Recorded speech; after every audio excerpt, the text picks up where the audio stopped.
So when you want to be successful in real estate, you have to push through a lot of barriers. And I see so many people just give up because the market changed or something happened in their entitlement and they just sort of accept that no.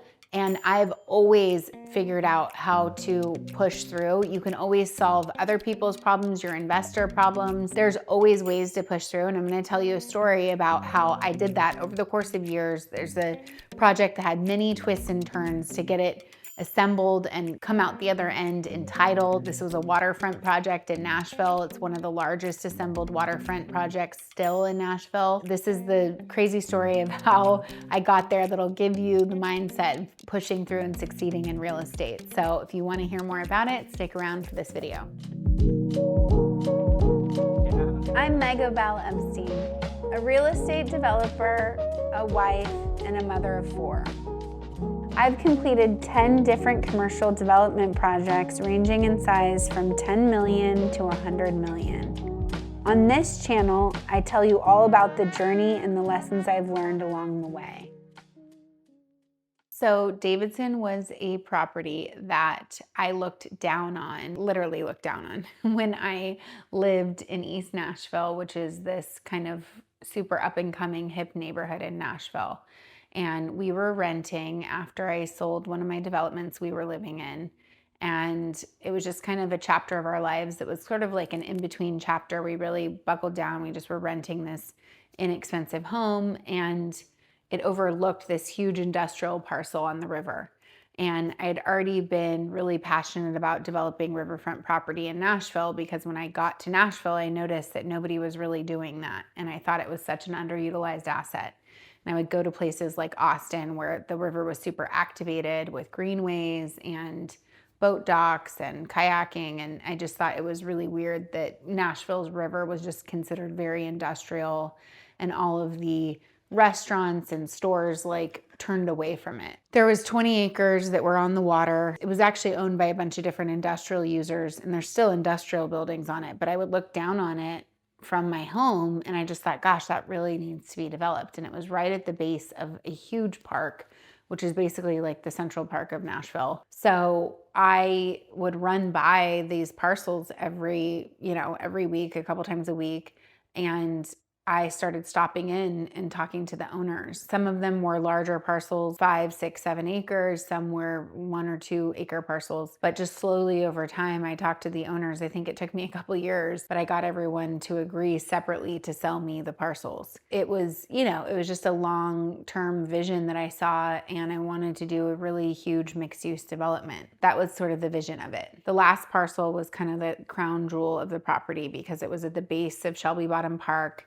And it was just this beautiful parcel right on the park. But the seller was an industrial user that was a really nice guy.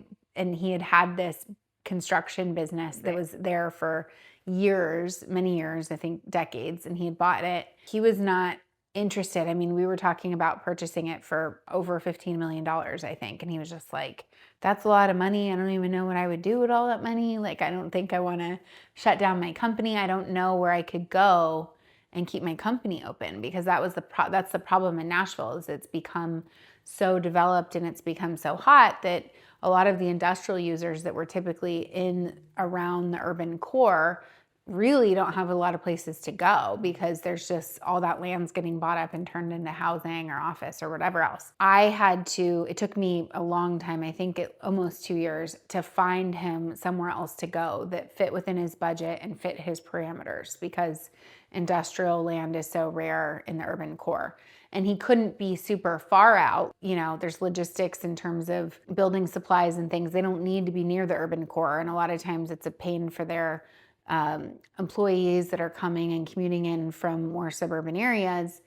But the problem is he was supplying for a lot of the building that was going on in Nashville. So he had to be near the urban core. I had to find him a property that fit his parameters, that was what he wanted, that was still within the budget to where he would end up making money. And it wasn't just going to be like me paying him $15 million and he was going to go spend 12 or something. It was hard to find him something, especially because his site made or broke like the entire other parcels that we were already accumulating, it wasn't going to be as valuable unless we could get his parcel. He was the guy that I, was running by, and I would just stop in and I'd say, oh, hey, we'll call him John. I'd say, hey, John, I'm Meg. I live in the neighborhood. I'm just, want to see what your plan is for this site. Oh, he like barely gave me the time of day. No, not interested. Not interested. I mean, I probably stopped by every other week for a year, and he would always just say, well, you can have this a cup of coffee, but that's it. Like, I'm not interested. I'm never going to sell this. I like this. And I'm like, okay. Every time I'd talk to him, he'd give me some sort of detail like, oh, did you know this was a chicken nugget factory? And I don't even use that side of the building. And I'm like, well, that seems like kind of a waste, doesn't it? Just plant these little seeds in his head to where he started thinking. And he basically, it was really funny because it got to the point where I eventually got so discouraged. I think I started stopping by less and less. And then out of nowhere,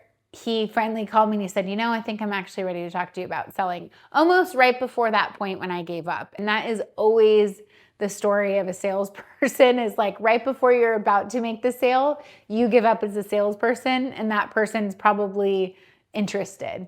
That was a lesson I learned, was that, right when you're about to give up or right when you think they're not interested, you never know how long it's going to take someone to come around, whether that's like a sale you're trying to make or a deal you're trying to close or an investor that you want. And that's why I never stop calling on investors unless they told me like, absolutely never call me again. So he finally got interested. And then it was another 18 months to 2 years before we actually found where we could move him. He had parameters. I have this many employees. I need this much yard space. He basically had building supply materials. So like he supplied insulation and things like that are going into all the construction of, everything happening in Nashville. So it was a nice company that he owned over the course of a long time, but he had an idea of how much office space he needed, how much warehouse space he needed, how much outdoor space. And what he realized was that the facility that he had on the river was actually not as efficient for his needs. The hard part about that was that industrial in general in the Southeast was and is still very in demand because of how much the Southeast has grown and how pro-business and how much construction's happening. It just took us a very long time. I had an acquisitions person on it with the deal parameters, and he, I believe, got it off market through one of our really good scrappy brokers. Funny story is once we did put it in contract, the seller decided that it wasn't enough money. We weren't paying enough. Because what happens in Nashville is they all go sit around some cafe or something. He heard from his friend that we had underpaid. I think we had to like kind of go legal and strong arm him into closing because we were under contract. We were already spending money on plans, and it was all part of our other plan to purchase the big property on the water.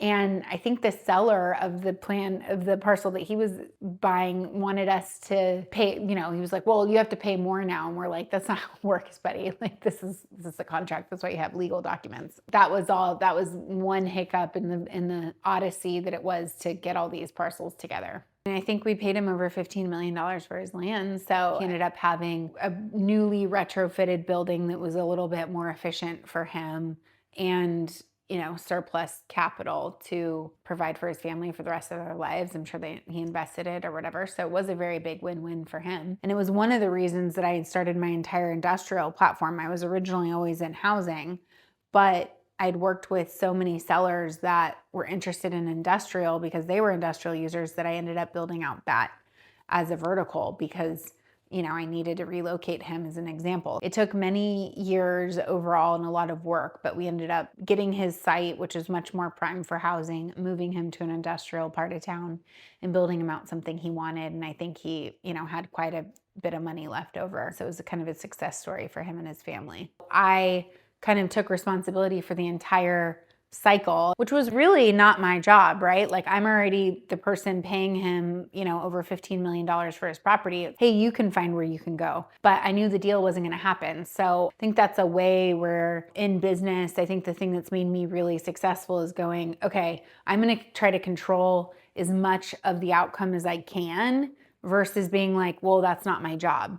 And even the people on my team that weren't officially owners or younger employees thought, what part of this can I actually be in control over and not just accept the barrier and be like, well, he doesn't know where he can go. It's like, okay, I'm going to go find the place where he can go, build him it, and then buy his property, move him in it myself so that I know I'm in it for sure, get this successfully. So once I finally assembled all of the land, these 20 acres, I had to get it approved because it was for industrial use. I had to get it approved for residential use. That did require a whole rezoning with the neighbors and having community meetings, and I got a lot of feedback, and people, that's when you're known as the evil developer coming in, and I'm going, okay, right now you have a bunch of dilapidated industrial buildings on the river, and I'm going to come in and get this approved so that it can be a nice mixed use development with residential homes and office and retail and walkable and all these things. So it was mostly received, but I remember being these community meetings where people were literally looking at me like I was this evil devil person. And I was like, I don't understand. Look at what it is today. This is totally going to increase the value of, your real estate. It's going to help the area. It gives families a place to go and enjoy. So I definitely learned that lesson of having conviction. And if you're doing the right thing, sticking with that and keeping your own integrity in and representing truthfully what you're going to do, then I didn't have any sort of back off. I felt very confident in these meetings, despite what someone's going to come out of the woodwork and say about you. People tell like crazy stories and make up things, and you have to just keep your own integrity in and know you're doing the right thing. That was something that I definitely learned through the entitlement process of this. I think generally real estate developers can get a bad rap, especially when it has to do with a neighborhood. But one aspect that I think people don't understand that is if you don't develop more, that's what makes things unaffordable. When it's so hard to build in these cities like San Francisco and New York, you end up with a scarcity of housing, and that's what drives up pricing. You can actually rent a multifamily building in Nashville. You can get like 4 months free right now. And the rents have compressed down to a point that are like 30% cheaper than they used to be because it was so pro-build. It actually created a lot more affordability. It was harmful for the developer, but that's something that I hope and wish people understand, that you need development to create affordability. And I care about that as well. I'm not building high-rise luxury product. I'm building a middle market product that it can be a lot more accessible to a lot more people. I do care a lot about design. I always have to weigh, really good design with keeping it in budget, because a lot of people want something to look amazing, but they also want it to be affordable. And the reality is, it's just, that's not how the world works, especially when there's inflation and escalation of construction costs and things like that. It's a push and pull. And I think I really try to accommodate the neighborhood's concerns. I really try to incorporate walkability and wellness and all of the things that neighbors and neighborhoods care about. But you have to be reasonable and realize that development done consciously is a very good thing. In the end, we still haven't built it. So that is the story of real estate development, right? After all that work and time, I still don't know what's going to happen to it. And that's the reality of doing this job, is that sometimes you put in tons and tons of time and effort, and you don't know when you're going to see the other end of it. And it could take years and years and years, but the key is persevering and continuing to push through and being dedicated to your business model, and just realizing that it can take a decade longer than you thought.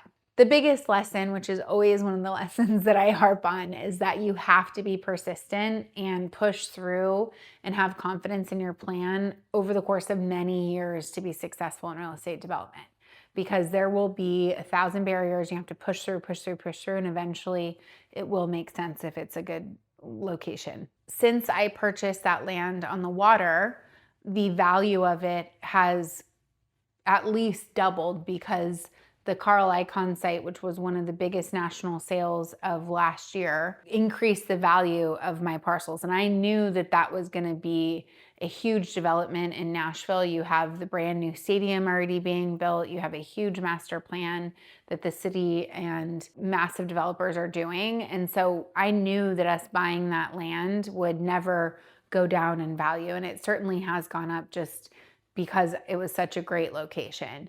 So I still don't know exactly what's going to happen with it because of how, the multifamily market has changed. But I do know that it was a good long-term play and that it's still an amazing location and you're not making any more land in Nashville. So it's something that was a bittersweet deal. It wasn't my best deal for sure, but I did learn a lot on it and I learned a lot about partners and people and pushing through and really what it takes to pull off a deal that size. You know, the larger the project, the more barriers you're going to have to push through and the more you're going to have to take responsibility for the outcome. I see so many people like, oh, the real estate market changed, we can't do anything. And it's like, what can you do? That's kind of how I've looked at our company and what we're doing and why we've continued to be successful. So I hope that wild real estate development story teaches you a little bit about persevering through your project. And if you want to learn more about my career in real estate development, please watch this next video.